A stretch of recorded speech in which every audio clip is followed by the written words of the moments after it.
But ఏదన్నా hero family appreciation చేసిందా madam? నిజంగా మా అన్నకి నాకంటే నువ్వే ఎక్కువ చెల్లిగా ఒదిగిపోయావు. నా రియల్ లైఫ్‌లో గూడా అలా ఉండం మేము. అంటే ఇప్పుడేనండి ఫ్యామిలీస్ బయటకొస్తున్నాయి. బయటకొచ్చి మాట్లాడుతున్నాయి. ఇంటర్వ్యూస్ గానీ, కెమెరాస్‌కి వస్తున్నాయి. అప్పట్లో ఎవ్వరు అసలు షూట్ అయిపోగానే ఎవరిళ్ళకి వాళ్ళు వెళ్ళిపోయేవాళ్ళం అంతే. హ్మ్. నేనప్పుడు చేశాను కాబట్టి ఒకవేళ వచ్చుంటే అప్రిషియేట్ చేసేవాళ్ళేమో. కానీ ఏ బ్యాక్‌గ్రౌండ్ లేకుండా వచ్చి ఇన్ని సినిమాలు నేను చేస్తాను అనుకున్నారా మేడం? ఎక్కడో భీమవరం. నేనేం చేశానండి అంతా మా నాన్నగారే. హ్మ్.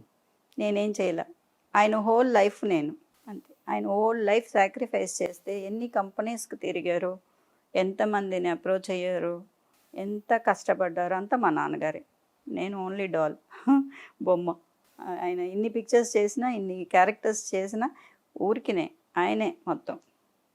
ఎక్కడికెళ్ళినా ఒక డైలాగ్ చెప్పాలన్నా కూడా ఆయన ముందు డైలాగ్ పేపర్ తీసుకుంటారు, సీన్ పేపర్స్ తీసుకుంటారు. ఆయన రూమ్‌లో మేకప్ రూమ్‌లో కూర్చోబెట్టి ఒక్కొక్క డైలాగ్ చెప్పిస్తారు. అప్పుడెళ్ళి చెప్తాను నేను. అంత ట్యూన్ చేశారు నన్ను. అంటే ఆయన అవ్వాలనుకున్నది హ్మ్. మీ రూపంలో హ్మ్. తెచ్చుకున్నారు. హ్మ్. అదే. ఇప్పుడు ఏంటంటే గ్యాప్ వచ్చిందే నాకు చాలా కష్టంగా ఉంది. ఎందుకంటే ఆయనకెప్పుడు ఒక సినీ ఫీల్డే ఆయన లైఫ్. అలాగే ఉండిపోవాలనుకున్నారు. నాకు కొంచెం గ్యాప్ వచ్చింది. కొంచెం గ్యాప్ వచ్చిందా? మీరు గ్యాప్ తీసుకున్నారా మేడం ఇప్పుడు? వచ్చింది. ఓకే. తెలుగు ఇండస్ట్రీ వరలక్ష్మి గారిని మర్చిపోయింది అనుకోవచ్చా? లేదు లేదు లేదు. పాపం వాళ్ళనేమి హ్మ్. అనటానికి లేదు. అంటే గ్యాప్ వచ్చిందంటే అవకాశాలు రాకుండా గ్యాప్ రాలేదు. కొన్ కొన్ని సందర్భాల వలన గ్యాప్ వచ్చింది. హ్మ్. హ్మ్. ఏమో సమ్ బ్రేక్స్. నేను ఇప్పుడు బేబీ ఆర్టిస్ట్ నుంచి సిస్టర్ అవ్వటానికి ఒక 2, 3 ఇయర్స్ గ్యాప్ వచ్చింది. ఆ టైంలో నాకు కొంచెం యాక్టింగ్ ఛాన్సెస్ లేవు. ఎందుకంటే ఎటు కాని వయసు అయిపోయింది. అలాగే ఇప్పుడు సిస్టర్ నుంచి అమ్మగా వెళ్ళటానికి సినీ టీవీ సీరియల్స్ 20 ఇయర్స్ 20 ఇయర్స్ చేశాను నేను. 2000 నుంచి 2023 20 ఇయర్స్ చేశాను. అది దానికొక బ్రేక్ వచ్చింది. ఇప్పుడు సీరియల్స్ నుంచి మళ్ళీ సినిమాకెళ్ళటానికి ఒక బ్రేక్ వచ్చిందా? లేకపోతే కొంచెం బ్రేక్ తీసుకుంటే మంచిదా అనుకున్నాడా దేవుడు అని తెలీదు. కొన్ని కారణాల వలన చేయలేదు. చేస్తాను మళ్ళీ. హ్మ్. బట్ అదైతే కొంచెం పెయిన్ ఉంది. కంపల్సరీగా ఉంటుంది గదా! హ్మ్. బట్ చేస్తాను తప్పకుండా మళ్ళీ. ఇది సెకండ్ ఇన్నింగ్స్ అని చెప్పుకోవచ్చా? నో. Third no. ఇన్నింగ్సా? Third third innings. Innings. Third innings. Hmm. Third innings అంటే ఎలాంటి రోల్స్ చేయాలని మేడం? అంటే మీరు అప్పటికి, ఇప్పటికి చెల్లిలాగే ఉన్నారు అందరికి. అంటే కుదిరితే చెల్లా? లేకపోతే అమ్మా? లేదు లేదండి. ఎంత మనం వచ్చి యంగ్‌గా కనిపించినా వయసనేది అందరికీ తెలుసు కదా! పైగా నా ఏజ్ నేను చెప్పక్కర్లా అందరికీ తెలుసు. ప్రతి సినిమా వేసుకుంటారు. ఏ సినిమా ఈ ఇయర్‌లో వచ్చింది వాళ్ళే చెప్పేస్తారు. సో, మనం వచ్చి చెల్లిగా కాదు గానీ, అక్కగాను కాదు, తల్లిగా చేయాలనుకుంటున్నాను. ఏ హీరోస్‌కి నేను సిస్టర్‌గా చేశానో వాళ్ళ పిల్లలకి నేను తల్లిగా చేయాలనుకుంటున్నాను. నిజం గదా! కృష్ణ గారికి చేశారు. బాలకృష్ణ బాలకృష్ణ గారికి చేశారు. చిరంజీవి గారికి చేశారు. యాక్చువల్లీ థర్డ్ జనరేషన్ కూడా చేయాలి. ఫస్ట్ ఎన్టీ రామారావు గారితో చేశాను. బాలకృష్ణ గారితో చేశాను. అలాగే నాగేశ్వరరావు గారితో చేశాను. నాగార్జున గారితో చేశాను. మన చిరంజీవి గారితో చేశాను. ఇప్పుడు మన బన్నీ గారితో చేయాలి. కానీ మీరు అలా నిజంగా అమ్మగా చాలా బావుంటారు కదా! మన డైరెక్టర్స్ ఎందుకు మర్చిపోయారు అసలకి? నాకదే ఇప్పుడు డౌట్ వస్తుంది. ఇస్తారు. హోమ్లీ అమ్మ అందులో గూడా. ఆహా. హ్మ్. ఇప్పుడు కావాల్సింది గూడా అందరికి హోమ్లీ అమ్మ ఒకటి, ట్రెండీగా ఉండే అమ్మ. మరి ముసలమ్మలని గూడా కోరుకోవట్లేదు కాబట్టి, మీరు ఇప్పుడు చాలా ఎవరు యంగ్‌గా ఉన్నారు ఇంకా. ఆ! ఇస్ చేయొచ్చు కదా! ఇంకా ఉందే బోలెడంత లైఫ్ ఉంది చేయొచ్చు. హ్మ్. చిన్న బ్రేక్ వలన దేనికైనా మనం ఇప్పుడు సీరియల్స్ నుంచి పిక్చర్స్‌కి వెళ్తున్నామంటే కొంచెం ఒక బ్రేక్ ఇచ్చి వెళ్తే మనకి ఒక బావుంటుంది కదా! హ్మ్. అందుకని వచ్చిందేమో. ఏది జరిగినా మన మంచికే అనుకోవాలి. వస్తాం.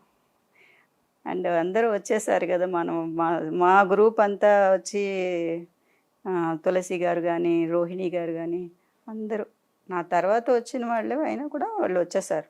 ఓహ్! వాళ్ళంతా మీ మీ టీమేనా అప్పట్లో? నాకన్నా కొంచెం పెద్దవాళ్ళు వాళ్ళు. సో, వాళ్ళంతా అమ్మలుగా వచ్చేసారు ఆల్రెడీ. అవును. వచ్చేసారు. హ్మ్. నా టీమ్ అంతా వచ్చేసింది.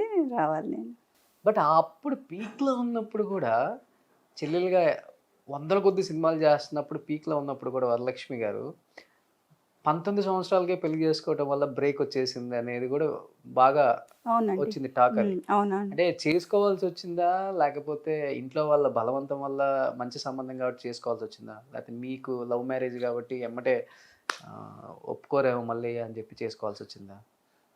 లేదండి. మా నాన్నగారు నా 18వ ఏట చనిపోయారు. ఆయన ఎప్పుడో వచ్చేవాళ్ళు షూటింగ్స్‌కి అన్నిటికి వచ్చి ఆయనే కూడా వచ్చేవాళ్ళు. నాకు కొంచెం ఫియర్ ఎక్కువే. ఎన్ని సినిమా లైక్ చేసినా నాన్నగారు లేకుండా, అమ్మ లేకుండా నేను ఎక్కడికి వెళ్ళలేకపోయేదాన్ని. ఆ టైంలో వచ్చి ఒక ప్రపోజల్ వచ్చింది. అందుకని సరే చేసుకున్న తర్వాత చేద్దాంలే అనుకున్నాను. అలాగా చేసుకోవాల్సొచ్చింది. కొంచెం మనకి ఒక బలం ఉంటుంది కదా! బ్రదర్స్ ఎవరైనా ఉండుంటే కొంచెం తోడుగా వస్తానికి, కొంచెం కూడా వస్తానికి ఒక బలం ఉండేది. అందరు సిస్టర్స్ కూడా వాళ్ళు చదువుల్లో ఉన్నారు. నాకు కూడా వస్తానికి మా డ్యాడీ లేరు. మా మమ్మీ వచ్చి వాళ్ళని టేక్ కేర్ చేసుకోవాలి. ఇంకా ముగ్గురు పిల్లలున్నారు. వాళ్ళని చూసుకోవాలి.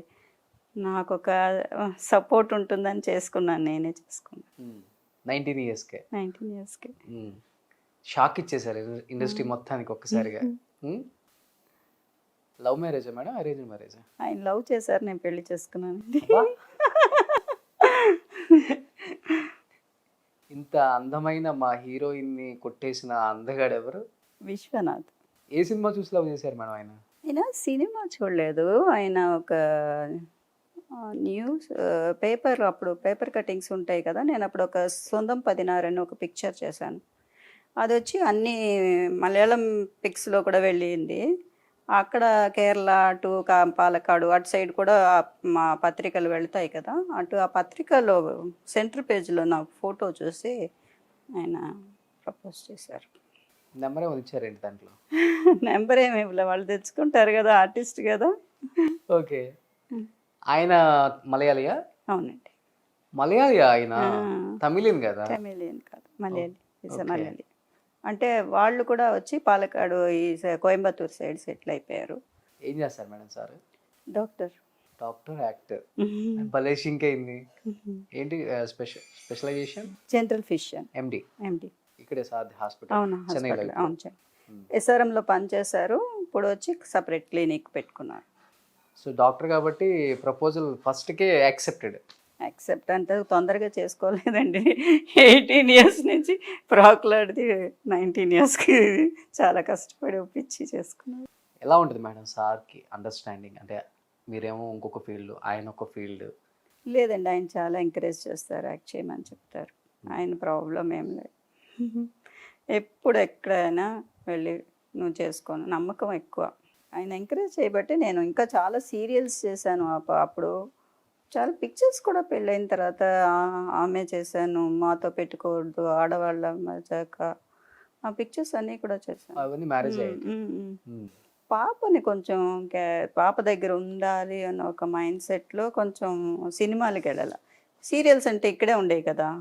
అందుకని చెన్నై సిటీలోనే ఉండాలి. ఈవినింగ్ అయితే సీరియల్స్ వెళ్ళిపోవచ్చు ఇంటికి అనేది ఒక ఇది.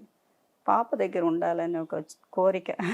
అందుకనే మొత్తం సినిమాలు మానేయటానికి కారణం అదేంటి అవుట్డోర్ షూటింగ్స్. చాలామంది కూడా ఆడవాళ్ళ మసాక అప్పుడు కూడా అందరూ రూమ్లో ఏడుస్తూ ఉంటే అందరు ఆర్టిస్టులు ఈ విక్రమ్ గారు కానీ అలీ గారు కానీ అందరూ వచ్చి ఎందుకమ్మా ఏడుస్తూ ఉంటే పాపను వదిలి ఉండలేకపోతున్నానండి, పాపను వదిలి ఉండలేకపోతున్నాను అని చెప్పాను.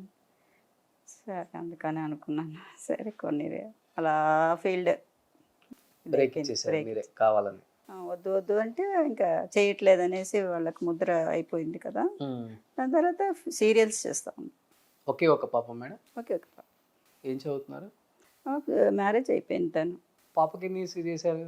పాపకి కూడా తొందరగానే చేశాను. 20 ఇయర్స్. మీకు కలిసి వచ్చిందేమో 1920 అనేది. మా ఫ్యామిలీలో అందరికీ 1920. మా అక్కకి కానీ మా సిస్టర్స్ కానీ అందరూ 1920. ఒక సరస్వతికి ఒకటే కొంచెం లేట్గా చేసాము. అందుకనే కొంచెం లేట్ అయింది తనకి. పాపకి మళ్ళీ? పాపకి పాప. సరిపోయింది. అయితే అమ్మమ్మ. Yes I'm grand.